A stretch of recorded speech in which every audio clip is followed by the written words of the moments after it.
4Beerzin!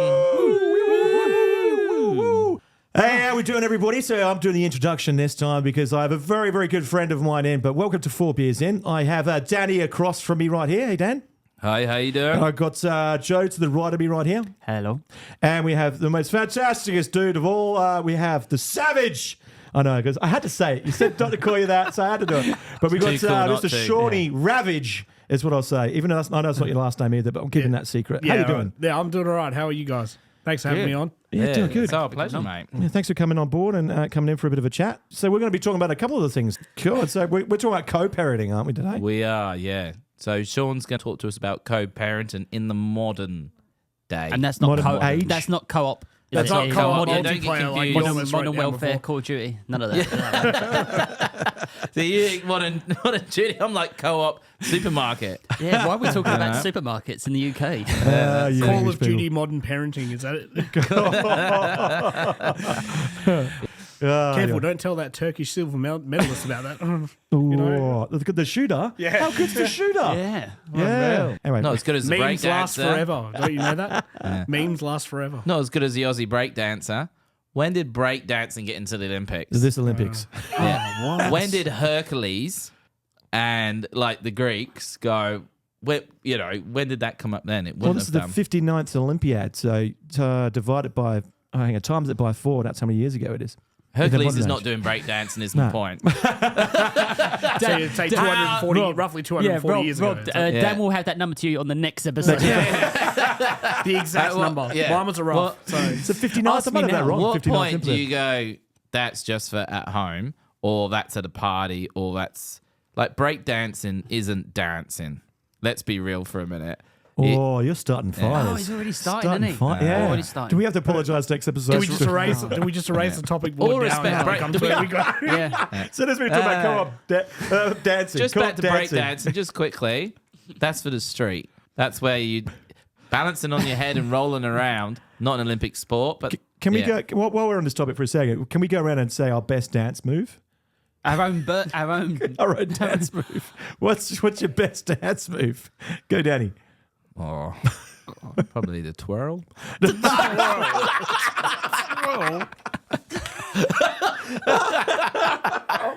We will You will ask, do the twirl. How we'll many ask times can you Danny's do a Tanya. twirl? We'll ask Danny's Tanya about the twirl. Mine's just that typical, just move my shoulders and hips, sort of sway to the Oh, left, right. That's I the thought you might do sport that. What's that one called? Oh, the swish. The floss. The floss. The floss, Yeah, yeah. floss. I can't floss. I can't. My I kids can't floss can. either, yeah. It's so cool. It's so cool. I can't do it. My best move is twerking. I don't know if that's something I I just want to winked at see. Savage just now. Go on, Sav. Yeah. No, I call you Sav. I'm just. I call you Savage, is that what we Shorty. I don't even know if I have a favorite dance move myself. Can you do the nut bush? I can. Can you sing that bush? That's it. That's all you need. Yeah, That's all I you could do need. the nut bush if it's all teed up. How's the ready nut to bush go? I can't remember. Isn't hang on. I can do the. I can do the voice. You can do the voice? Okay. Yeah. Go on, How's it yeah. go? It's, My thing is that any wedding I'm at, as soon as that song comes on, I'm looking for who can do it because I can't do it. I'd like to do it. It's a goal. It's definitely a goal of mine. What, singing or dancing? the nut Dancing bush? to be able to do the nut bush because when I see someone do it, they've always got a backstory. yeah. How they learnt the nut bush. It's always a backstory. But when they do it, they're on it, and they could be on the other side of the hall. As soon as they hear that song, they come over and they're doing that nut bush. It's like the Macarena, but better. It's How's it go again? It's Tina Turner, right? It's pretty much.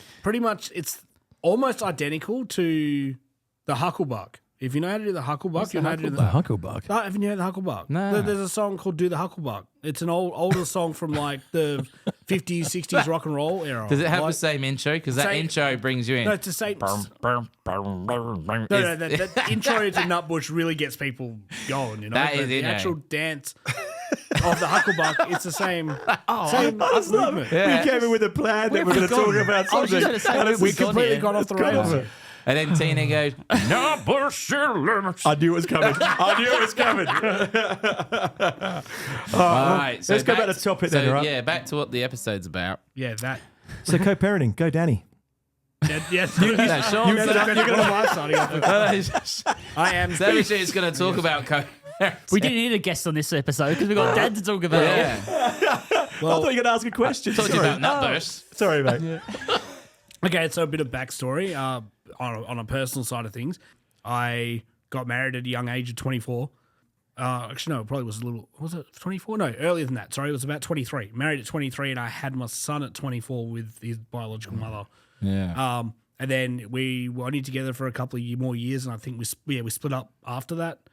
So, yeah, we've obviously had shared responsibility of parenting him from that point, probably near on 10 years now. So he's finishing his last year of primary school this year. So a lot of time has passed since all that happened. So yeah, I feel a lot older, even though people tell me I don't look it. I mean, I went to India a couple of weeks ago and people thought I was still 20. And I said I could just stay here from going forward, given that I'm like in my mid-30s. So, but even that, like, it feels like a lot of time's passed and, you see them grow and, and mirror a lot more of you than you would anticipate. And it's really, really scary seeing him seeing my son mirror a lot of the stuff that I did when I was his age. Yeah. Interests and personality and the stuff that he says. So how does, like, we're talking about co-parenting, it's what I've seen and what it seems it's like a week on, week off kind of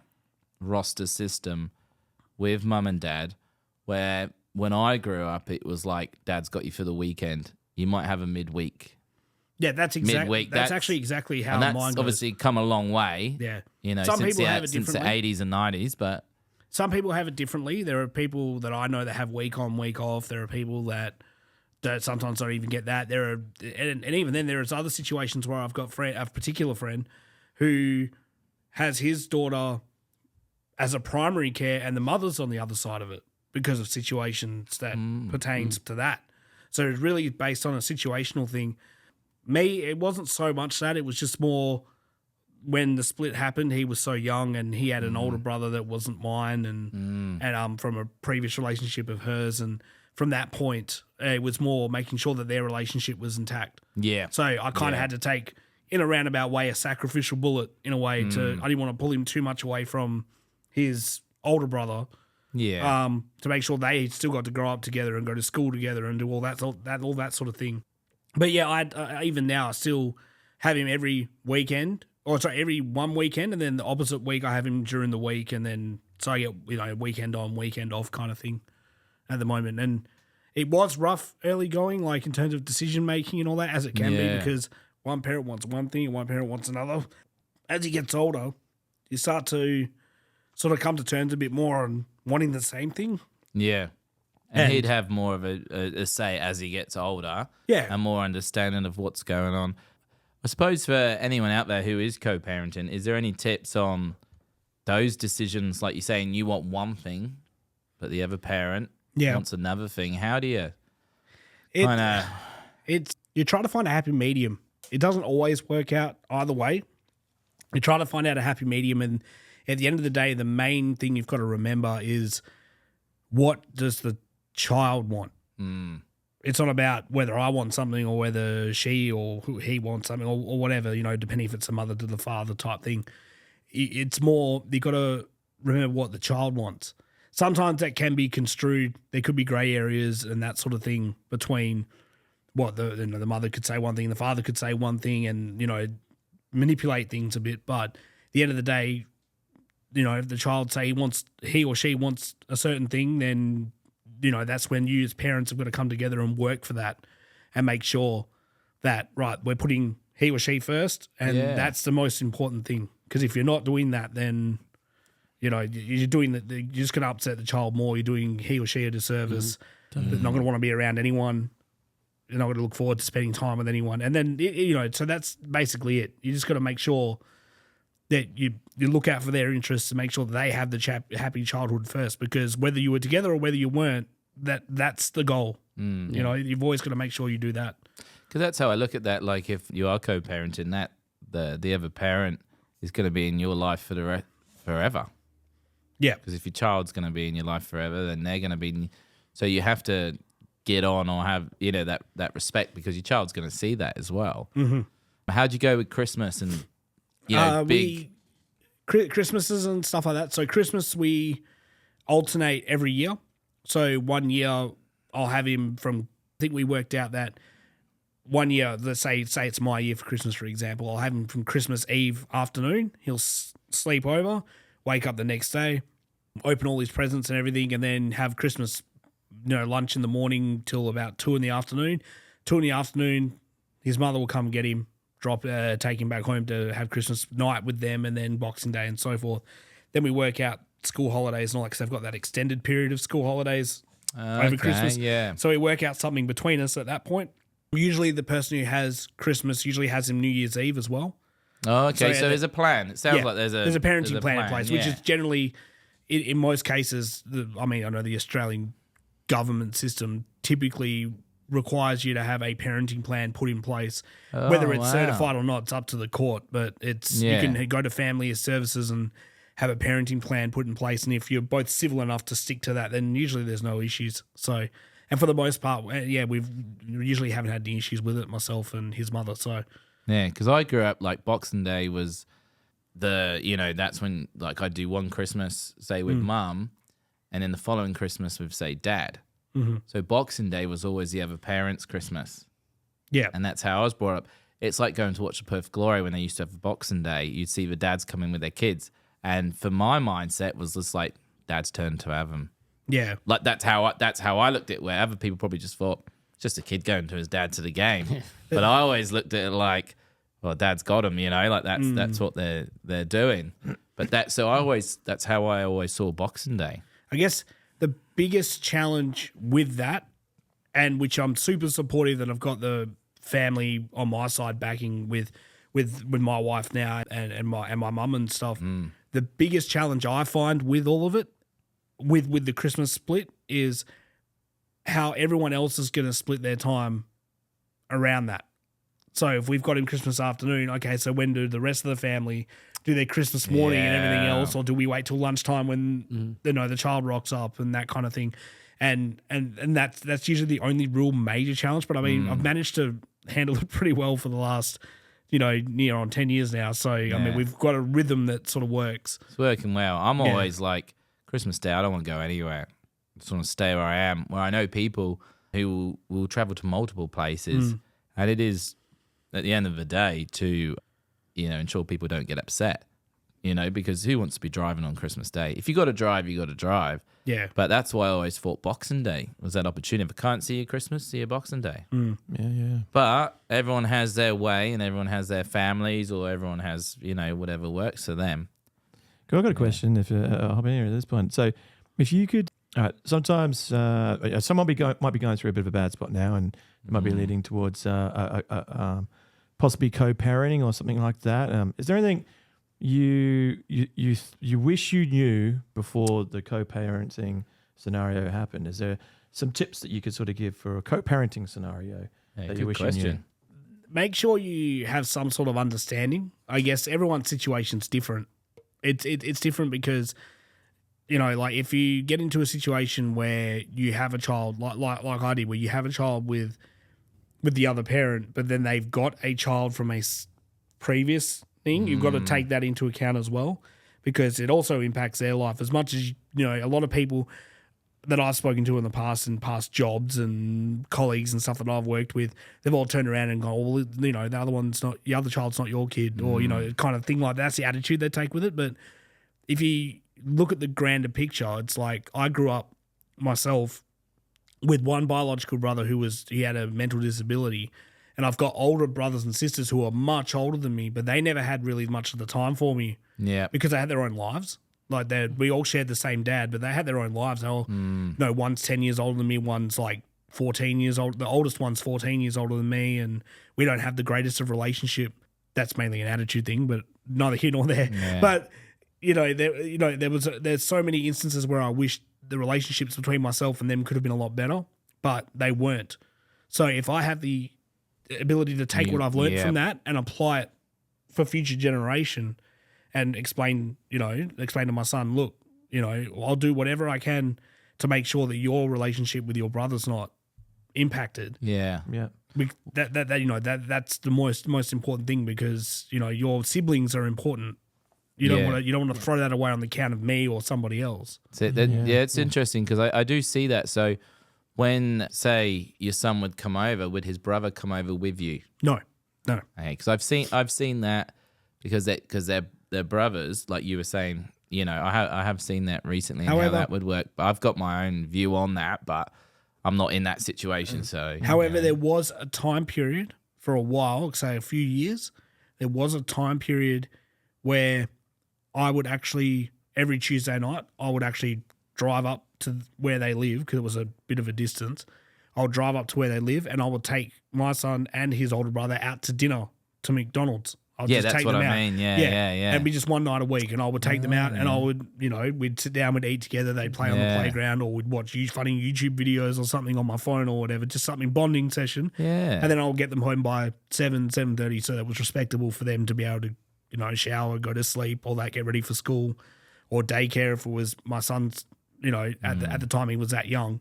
Or preschool, he'd be ready for bed and all that. Then I'd just drive home. Even if it meant I didn't get home till 8:30, I didn't care. It was just that commitment to making sure that that time was well spent with them and that there was still that bonding session. And also in the initial stages before I even had my son, I was the older boy's, practically full-time stepfather for a good near 5.5 years. So it's like that connection is still there. You can't destroy that. Yeah. Things might have not gone well between myself and his mother, but at the same time, that's no reason to just cut him out like that.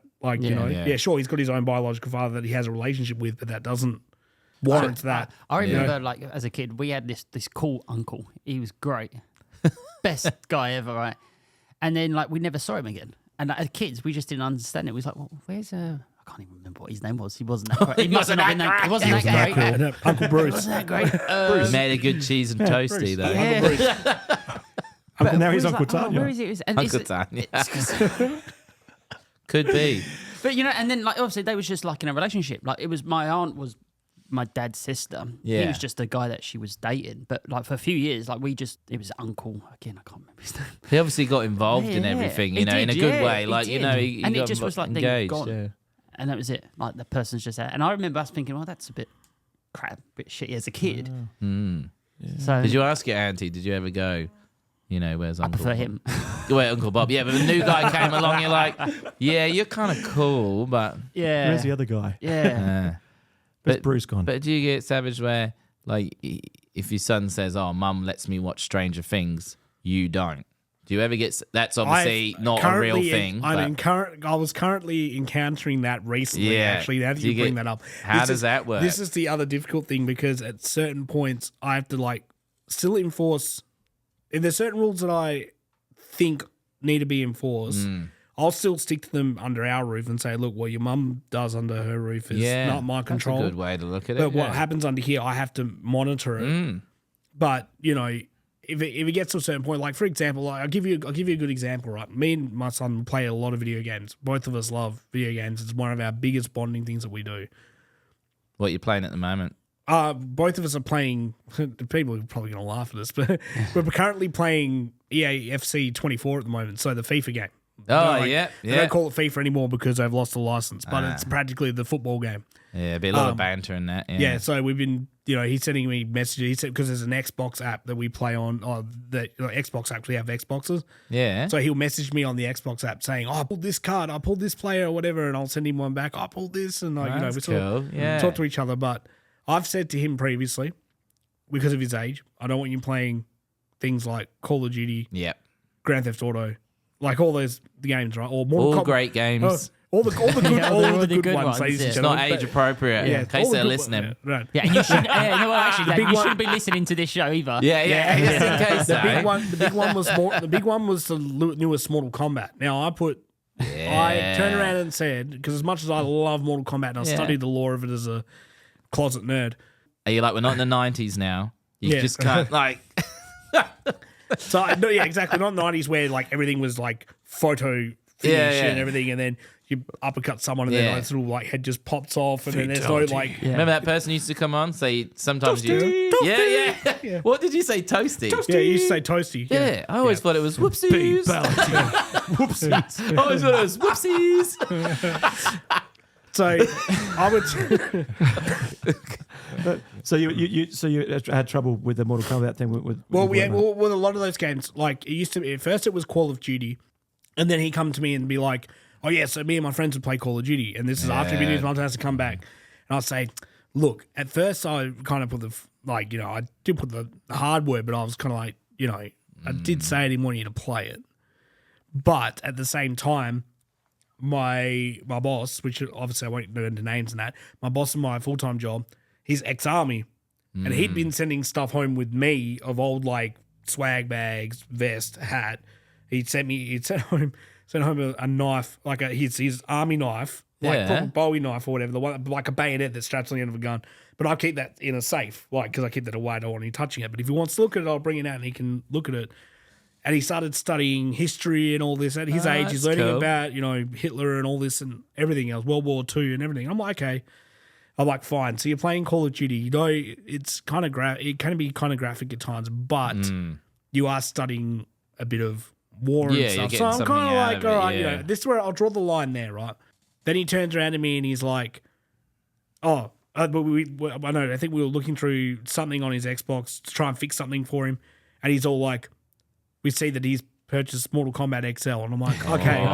So I turn around and I'm like, what happened here? And he turns around and goes, oh, I got a voucher and I purchased Mortal Kombat. And I said, I told you not to play that because of the fact that, like pretty you said, brutal, yeah. Like you said, the old Mortal Kombats are all like, 2D, flat pane, photo.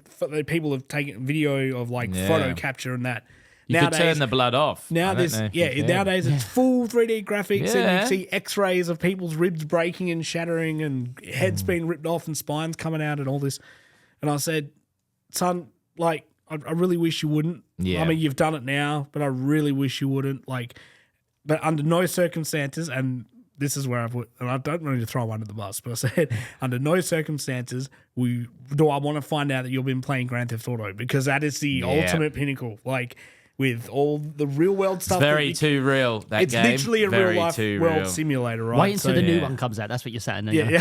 When the new one comes out, he'll be mid-teen. So at that point, I'm kind of like, But right now, when he's still in primary school, and I'm like, don't touch GTA. Like, you've played Red Dead Redemption, which is a Western version of it, and Cowboys and Indians is kind of like in a fantasy sort of way, even though it did happen in an era. But you know what I mean? It's like, you're not going to see him drive. You're not going to see my son go down and pitch a horse and cart from that dude on West Swan Road, and then all of a sudden hog tie someone. You know what I mean? It doesn't make any logical sense. So, who would you, just a quick go around? Who's your Mortal Kombat character? Who would you pick? Scorpion. 100%. Get over here. Get over here. It was always Sub-Zero or Scorpion, wasn't it? Yeah. Scorpion. Sorry, there's two. Raiden as well. Raiden. Two that I would pick from Mortal Kombat would be, on a side topic here, it would be Scorpion. Yeah. And it would be Kung Lao. Yep. That hat. If you could just throw. That's Liu Kang. Oh, that's Liu Kang. Yeah, that's when you'd hold down A on the Sega Mega Drive for 3 seconds. Yeah, at the very start of the game. And then you'd go, and then someone would just go, block. Yeah. And ruin it. Then you go block, and then you just go hovering in the air. And it's just like this. Oh, you got to try. You got to try. You got to try that. But no, Kung Lao was the one with the blade hat. So one of his finishing fatalities on the old Super Nintendo, he'd take the hat off and he'd throw it, and it would cut the head, then cut the body, then cut the legs. He does it in the movie. How good was the Mortal Kombat movie that came out during COVID, wasn't it? Yeah. Did you not like it? All the Mortal Kombat films always end up being really bad. Now, the old ones were not great, but the very new one was awesome. Yeah. Love the new one. Awesome. Also, son, if you're hearing this podcast, do not play it. Do not watch Shout the movie. out to your boy, though, right? Yeah. So we got to sort of start to wrap this one up. Yeah, and so we normally wrap it up with a bit of a story. And I reckon we need to get Savage back. We need to get Savage back for another episode at some point. Yeah, absolutely. Yeah, definitely. There's definitely more to talk about. More to talk about in the other topics, yes. Other topics. Yeah. Well, lots of stuff that you do. Thanks very much for coming on the show. But we always end it with like a rumour of. If you haven't heard it here first, you've heard it here on 4Beerzin. That's right. Yeah. That's right. I've been quoting that to my partner leading up to my appearance on the episode. Is it working? Is it? Oh, I don't. What does it do? I don't. Well, it hasn't got me far yet because none of your predictions have come true. So I've heard through the grapevine, you might know the kookaburra that got in trouble in Paris, and when he comes back to Perth, you're going to interview him. Oh, I did hear about that. What's this? Can we talk about that? Yeah, why not? Why not? He's probably got. Yeah, you want to say his side of it. Story. Yeah. I don't know. Yeah, we got no judgment here. You should reach out and try and get that turkey shooter on. Yeah, imagine that. Yeah, yeah. We can't pay for your flights. We can't pay for your accommodation. But next time you're in Perth, they reckon he's you a want to hitman. pop in. He might have to go really? to Perth one time to hit someone. I don't know. Is there anyone in Perth that would send him? Who would you like to see, Sean, come on the show? Who would you like to see hit? Who would I like to It's see? pretty. Yeah. Who would I like to see come on the show? You know what? I wouldn't mind. You could. I know you've already tried. You've already said Hugh Jackman like 2 seasons ago, so I don't even know. I know that'd be pretty cool. We've would never be said pretty Ryan cool. Reynolds. No, okay, let's do that then. All right, yeah. Get him on. Dead Ryan right. Reynolds. I reckon he Okay. might come on if he's not in Wales. I think he might. So big shout out to Ask him to about Ryan Reynolds. Wrexham. Ask him about Yeah, Wrexham. I was going to Yeah. say. I was, yeah. Maybe we need to go to Wrexham in Wales to meet him. If you pay for the flights, I'm in. Yeah. Big sponsors. Big sponsor. Wrexham Football Club could maybe sponsor us to come over. Hell yeah, we could do a podcast on Wrexham Football Club. We could. We Totally- could that would go to totally the happen, turf. right? We could, Absolutely. Yeah. Yeah. Yeah, endless. That sounds awesome. All right, then. That sounds so cool. Well, All right, thanks- here we go. thanks Thanks for for coming coming in, on, mate. Thanks, Savage. mate. Cheers, mate. All right. And 4 beers. 4 beers in. 4 beers in. Woo!